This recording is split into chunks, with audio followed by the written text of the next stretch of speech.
Hi hello ಎಲ್ಲರಿಗೂ ನಮಸ್ಕಾರ. Welcome back to Abira vlogs Kannada. ಎಲ್ಲರೂ ಹೇಗಿದ್ದೀರಾ? ಎಲ್ಲರೂ ಚೆನ್ನಾಗಿದ್ದೀರಾ ಅಂತ ಅನ್ಕೋತೀನಿ. ಇಷ್ಟು ದಿನ ಅಮ್ಮ ಇದ್ದಿದ್ದರಿಂದ ನನ್ನ ದಿನ ಆರಾಮಾಗಿ ಹೋಗ್ತಾ ಇತ್ತು. ಬೆಳಿಗ್ಗೆ ಎದ್ದು ಏನು ತಿಂಡಿ ಮಾಡೋದು ಅಥವಾ ನೈಟ್ ಊಟಕ್ಕೆ ಏನು ಅಡುಗೆ ಮಾಡೋದು, ಹಾಗೆ ಆ ಕೆಲಸ ಇದೆ ಈ ಕೆಲಸ ಇದೆ ಅನ್ನೋ ಟೆನ್ಷನ್ ಸ್ವಲ್ಪನೂ ಇರಲಿಲ್ಲ. ಎಲ್ಲನೂ ಅಮ್ಮನೇ ನೋಡ್ಕೊಳ್ಳೋರು. ಇನ್ನು ನನಗೆ ತುಂಬ ಖುಷಿ ಕೊಟ್ಟಿದ್ದು ಏನು ಅಂದರೆ, ಈ ಟೈಮ್ನಲ್ಲಿ ಅಮ್ಮನ ಜೊತೆ ಕ್ವಾಲಿಟಿ ಟೈಮ್ನ ಸ್ಪೆಂಡ್ ಮಾಡಿದ್ದು, ನನಗೆ ಇಷ್ಟ ಆಗೋವಂಥ ಅಡುಗೆನ ಮಾಡಿಸ್ಕೊಂಡು ತಿಂದಿದ್ದು, ಹಾಗೆ ಈ 15 ಡೇಸ್ ಕಂಪ್ಲೀಟಾಗಿ ರೆಸ್ಟ್ ಮಾಡಿದ್ದು.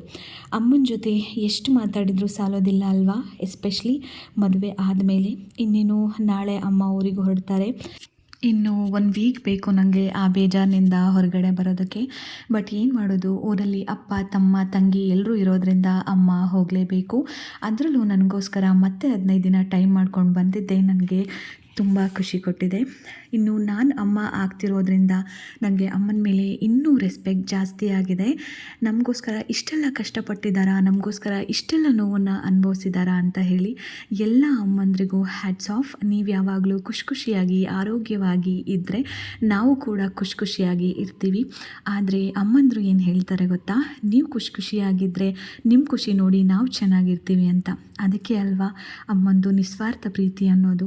ಮಕ್ಕಳ ಖುಷಿಲೇ ಅವ್ರ ಖುಷಿ ಕಾಣು ಜೀವ ಅದು.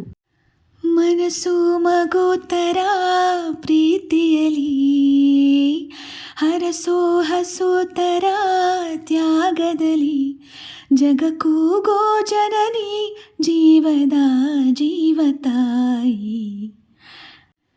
ಇದನ್ನು ನಾನು ಎಲ್ಲ ಅಮ್ಮಂದ್ರಿಗೂ ಡೆಡಿಕೇಟ್ ಮಾಡ್ತೀನಿ.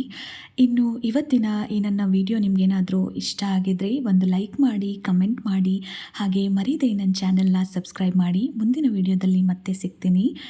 ಹರೇ ಕೃಷ್ಣ.